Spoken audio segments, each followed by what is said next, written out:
Real estate agents, in this video, I'm going to show you all the reasons why prospects are not hiring you so that you can turn those off so that there are only reasons for prospects to hire you and you grow by default. And this is based off experience that I've had working with over 200 plus agents across the country over the past 5 years to help them grow their social media and their digital marketing to get more leads, more views, more followers, all of that good stuff. We have some stats here below if you need some proof here. So the goal of this video is to show you all the reasons why somebody wouldn't hire you so that we can flip those and how to use social media in tactical ways to make sure that people basically know, like, and trust you, which is how we start off this video. So basically the reason that prospects won't hire you comes down to three basic reasons. One, they don't know you.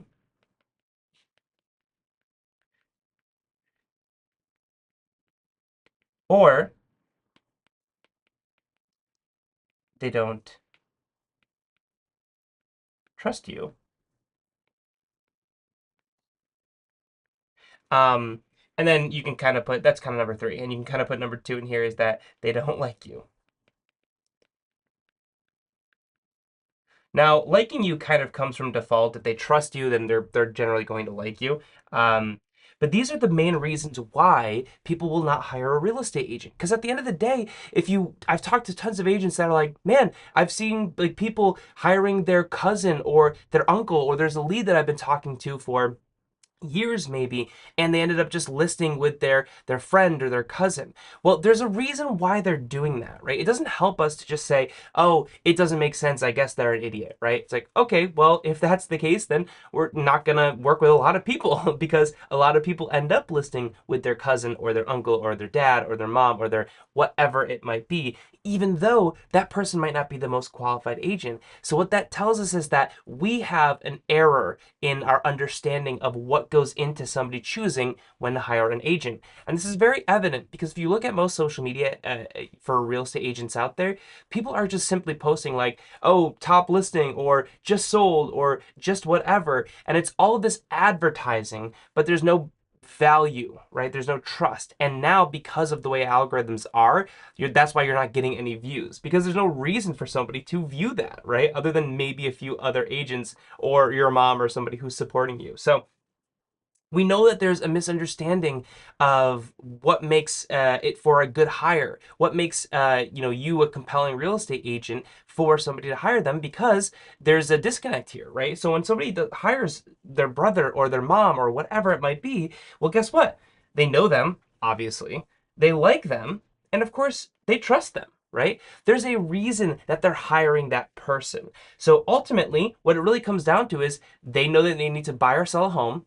They know that they probably need a real estate agent, and they know a real estate agent, and they might also know you or a handful of other real estate agents in your market. But who do they trust the most? You, somebody who has just emailed them every so often some different things and updates about the market, and maybe they've seen you on social media once or twice, or their mom or dad or cousin or whatever who they see very frequently, who they have decades likely of experience with and connection with, who knows that that person has their best interest.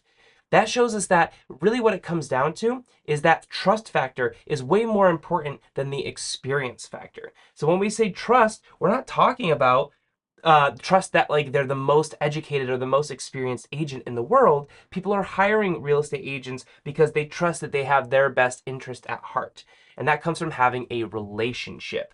So what we need to be doing is, instead of just focusing on advertising our experience and our knowledge and everything over all of our social media content all the time, what we need to be really doing is building a relationship. And when we say a relationship, we don't just simply mean, oh yeah, they're a lead and I talk to them all the time. No, there needs to be value there. Like if somebody just comes up to me on the street and just like hands me a flyer advertising something, I don't have a relationship with that person. That person solicited me. There's a very big difference there. And so what we need to be doing is focusing on building that actual relationship. So how do we break this down a little bit further? So first of all, they don't know you.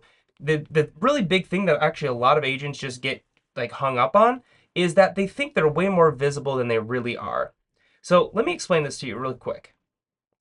On social media, if you post 5 times a week, a lot of agents will say, man, I feel like I'm posting too much. That's not why I'm getting anywhere. Meanwhile, the people who are actually seeing the best results on social media are posting way more frequently like that. Yeah, they're maybe posting 3 times a week, but then they're posting to every single different platform. So if they're on Facebook, Instagram, LinkedIn, TikTok, YouTube, that's 5 different platforms. So those 3 times a week is really 15 times a week. And then maybe they're also sharing that post to their stories. So then on Facebook and Instagram, you're also seeing that go to your stories. So that's another 6 more. So now we're up to 21 posts per week, right? And then let's say they're commenting on a bunch of stuff and interacting with people. Maybe they're commenting on other people's posts as well. Well, those are also a form of content. That's what a lot of people forget, is that commenting or reacting on social media, not just putting up a video necessarily, that is also content. And so you end up seeing that, like, you think you're posting a lot because you've posted maybe like, 3 or 4 times a week on one platform. And maybe it's video content, which is a leg up from what a lot of people are just posting, which usually just ends up being infographics. But what ends up happening there is that, okay, you've posted a little bit. That's great. You're still doing a lot better than most agents. The problem is there's 1,000 agents in every market selling to the same people for the same price. So what you need to be doing is much better than just what slightly above what the average agent is doing. You need to be doing exponentially better. So you think that you are far more visible than you are, because guess what? Every time you post, you are far more engaged with that. Let's say, for example, you're posting a video, right? So you post a video to social media. This is my little drawing for social media here, right? Well, in that time, what are you doing? You're, thinking about ideas. You're maybe doing a little bit of scripting, or just like some basic kind of notes there. Then you're filming. You're likely doing some form of editing. Then you're actually doing the like posting slash captioning. So that at the end of the day, what like this is looking like, at very least, every post is probably taking you about an hour. And I think that's being pretty generous, right? That's probably if you're really in the swing of things and you're pretty used to stuff, right? Like full, like from ideation of a thought of an actual social media post to actually it going live on social media, we'll say it takes about an hour. And again, that's probably generous. So then let's say you're posting, yeah, 3 times per week on one platform. Well, that's 3 hours of time. That's not a small chunk of time, right? Or at least it doesn't feel like a small chunk of time. But in reality, what does that result in? Well, let's say your post is going live, and a lot of agents, most agents I talk to see this. They're putting stuff out there on social media, and then they're getting probably like 100, maybe to 1,000 views per post, right?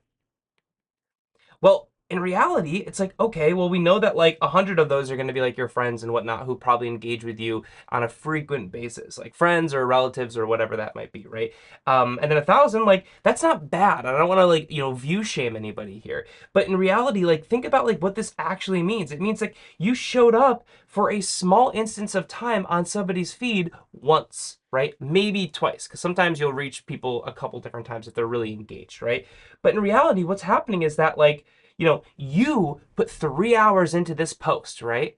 And even some of your close friends, maybe they've actually engaged with your post, and maybe they've spent, this is going to sound funny, maybe they spent 10 minutes of their time on your 3 posts per week, right? And that's being very generous, right? Because your post is probably going to be like a couple minutes to a minute if it's like a reel, which most people should be probably doing.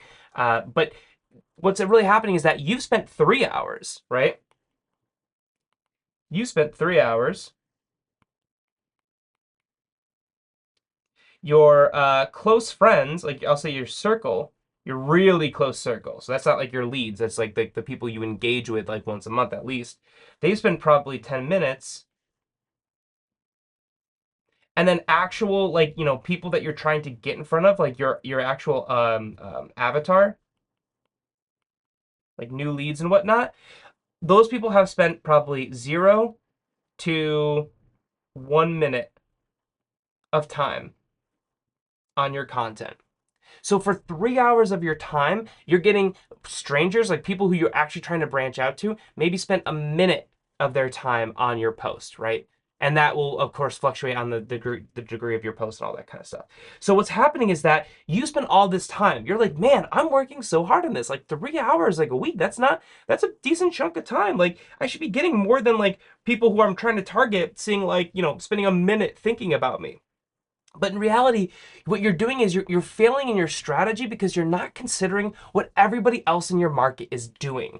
And that's a huge issue because if you think about a strategy, we constantly think about what we're doing, but that doesn't live in a vacuum. That is compared to what everybody else is doing. If I lift weights 5 times, a week, that might be really good to me. But if everybody who I hang out with lifts weights 10 hours or 10 times a week, then comparatively, I'm going to look terrible, right? I'm going to be in a very, like, the lowest percentage of results because compared to the other folks in there that I'm trying to target or I'm trying to emulate or I'm trying to beat in this case, then, I'm doing much less than them. So you need to understand the real impacts of your time and your efforts on your social media content. Now, this isn't to dissuade you because social media can be incredibly powerful. You just need to know how to leverage your time better on your social media content.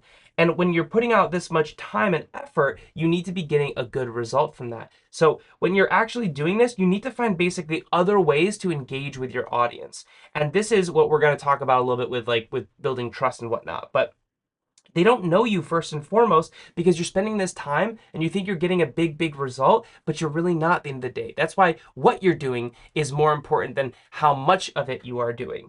And so here's a way to quickly combat this because I want to give you a tactic here so that you don't feel like you're spinning your wheels making content or that you don't feel like it's a waste of time because it is very much so one of the best uses of your time, but you need to make sure that you're leveraging it properly. So a tactic here for your social media content is that when you're making these videos, which I highly recommend making videos because they'll get higher viewership, you need to understand how to re-engage with your audience. So there's a couple different ways to do that. So when you're posting like a piece of content, let's say you spend your hour, making your piece of content, you post it up and everything's good. Well, first and foremost, obviously, you need to be providing some sort of value. Now, people throw around the word value all the time. I like to define it so that it's a little bit more helpful for you. So when I say value, what we're referring to really is that your content is changing somebody's life, your viewer's life in a positive way, right? Or it is highly likely to change somebody's life in a positive way. So here's a good way to differentiate this.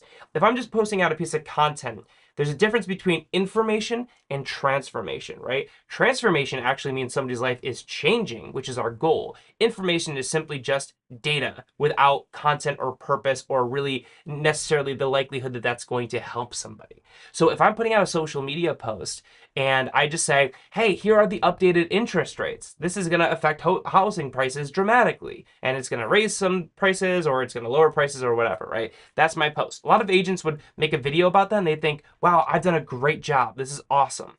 Here's the issue.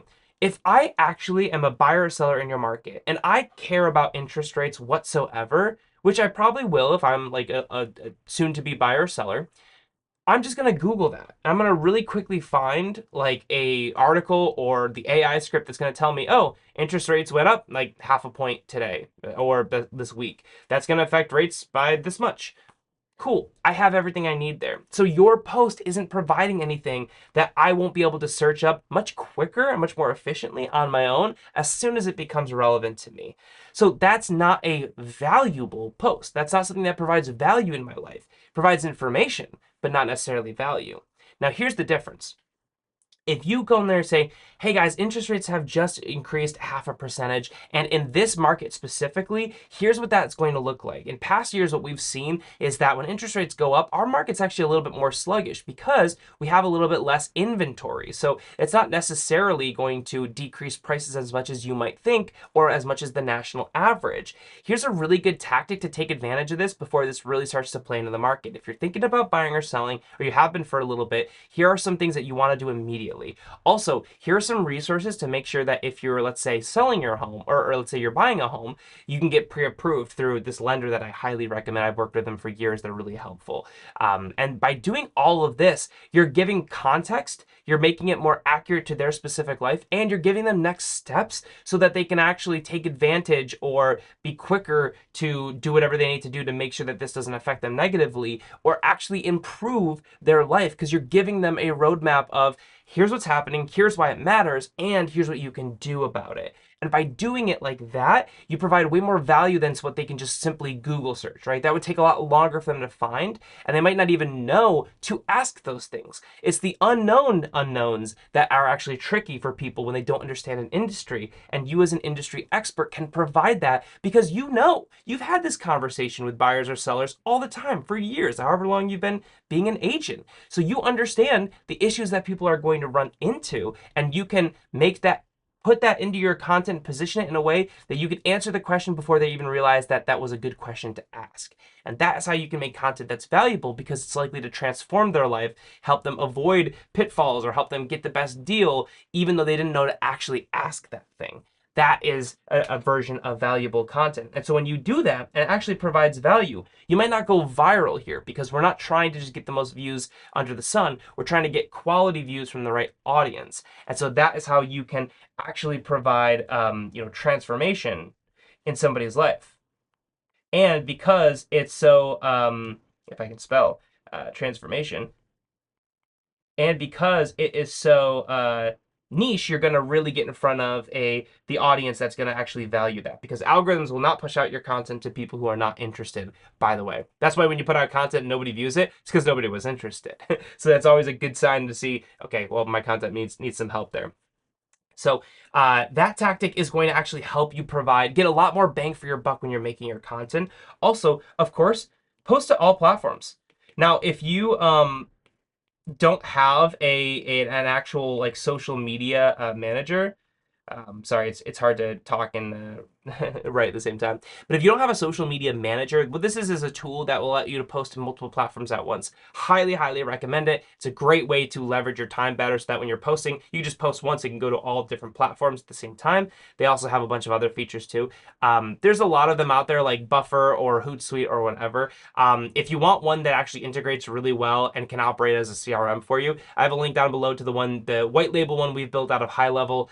I'm a huge fan. I use it for all of my clients. I use it for myself. It's $97 a month. You can try it out for 14 days for free. See if it's your cup of tea. If not, no worries. But that's down below. So check that out if you need one. That's a huge saver of time, so that you can, at very least, post to all 5 major platforms without having to do those individually. And so instead of getting those 3 posts a week, you can actually turn that into 15. So that's a huge way to 5x your output for your time just easily.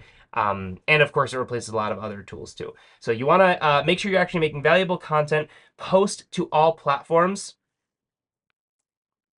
and then also you can re-engage. So then you can re-engage with your audience through ads, through retargeting. There's a lot of videos about that. I'll make one at some point, but this is not that video. And you can do a lot of different things. But a great thing to do is to have a really valuable, like a free, very, very valuable lead magnet. And this is where people get messed up, because what they'll do is they'll do a lead magnet, which, if you don't know, a lead magnet is basically just a reason for someone to become a lead, right? And I'm just going to pretty that up a little bit. But a lead magnet gives somebody, a reason to give you their email, right? And so what a lot of people do is they'll do some kind of like PDF or something like that, or whatever it might be, and then they'll, start them on a follow up, like, boss or some sort of like email sequence that will start to try and like advertise to them all the time. Here's what I would recommend doing instead.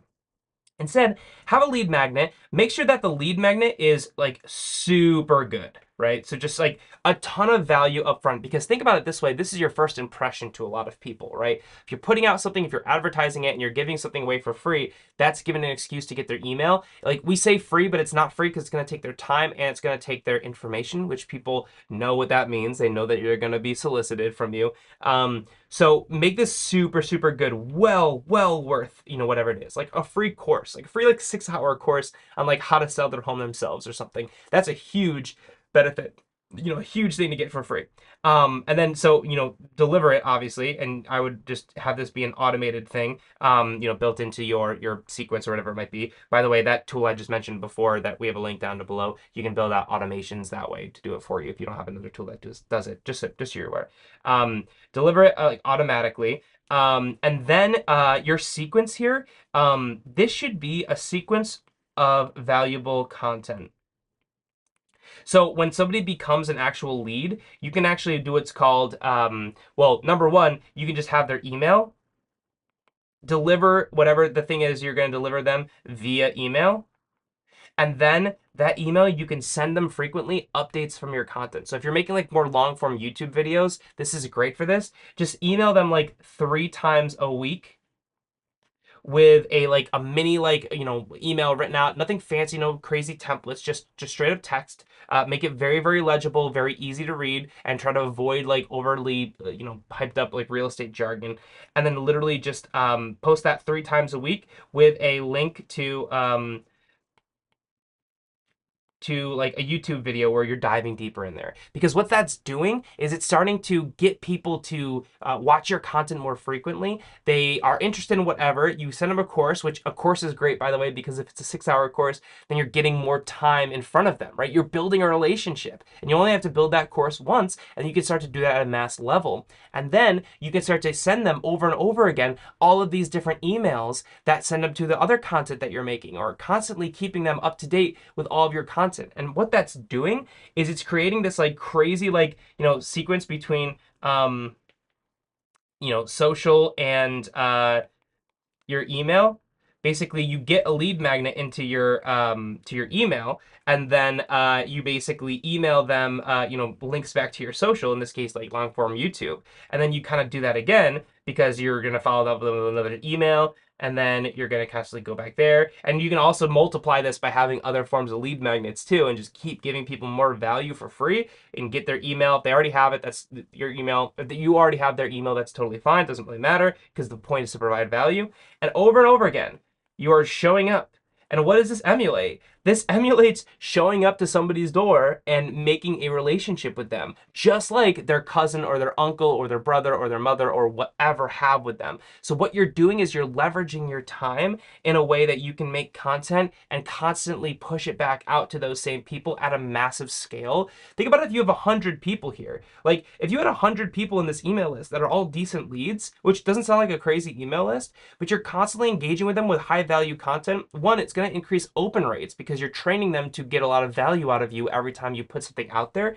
And two, every time you do that, they're likely to watch a video from you, which is going to have them become more familiarized with you, and it's going to build a relationship. And what's really funny is when this happens, people come up and they're like, man, I feel like I know you. I've watched all your content. Like you've sent me like 40 videos and I've like seen every single one.